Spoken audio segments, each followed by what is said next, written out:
అందరికీ నమస్కారం. పోయిన భాగంలో మనం లలితా త్రిశతి నామాలలోని 162వ నామం యొక్క అర్థాన్ని తెలుసుకున్నాం. ఈ భాగంలో 163వ నామం యొక్క అర్థాన్ని తెలుసుకుందాం.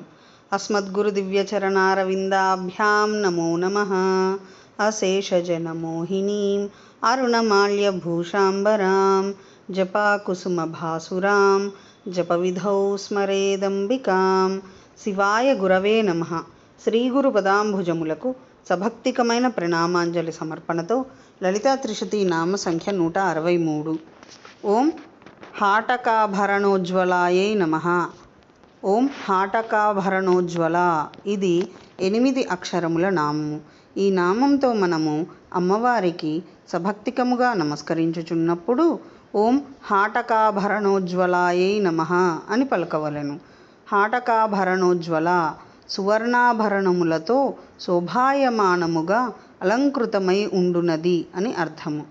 సువర్ణాభరణములతో శోభాయమానముగా అలంకృతమై ఉండునది కాన పరమేశ్వరి జగన్మాత పరాశక్తి శ్రీ లలితామహాత్రిపుర సుందరీదేవికి హాటకాభరణోజ్వల అని గానము చేయబడుచున్నది.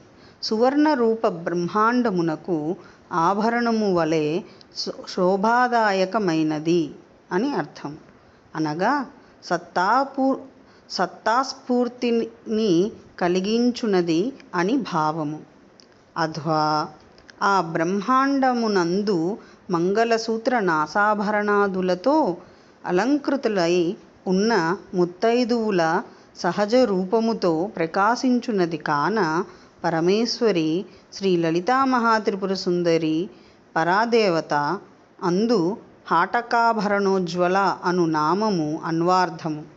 పక్షాంతరమున కార్యకారణ రూపముతో అనగా సువర్ణ వికారమైన ఆభరణముల రూపముతో కానీ ఆభరణ రూపమైన కార్యమునకు కారణమైన సువర్ణ రూపముతో కానీ భక్తులు చేయునట్టి దానముతో లేక వసుస్వరూపముతో పరదేవత ప్రకాశించున్నది. వసురంతరిక్ష సత్ పరమేశ్వరుడు లేక పరమేశ్వరి ఆకాశమున వసు అనగా ధనము లేక సువర్ణము రూపమున ఉండునని శృతి వచనము వలన తెలియుచున్నది. హార హరి కుచాంభోగ హాకిని హల్యవర్జిత హరిత్పతి సమారాధ్య హఠాత్కార హతాసుర. ఓం ఐం హ్రీం శ్రీం హాటకాభరణోజ్వలాయై నమః. శివశక్తిరూపాయ నమః శివాయ. ఓం ఐం హ్రీం శ్రీం శ్రీమాత్రే నమః. సర్వం శ్రీ సద్గురు దివ్యచరణారవిందార్పణమస్తు.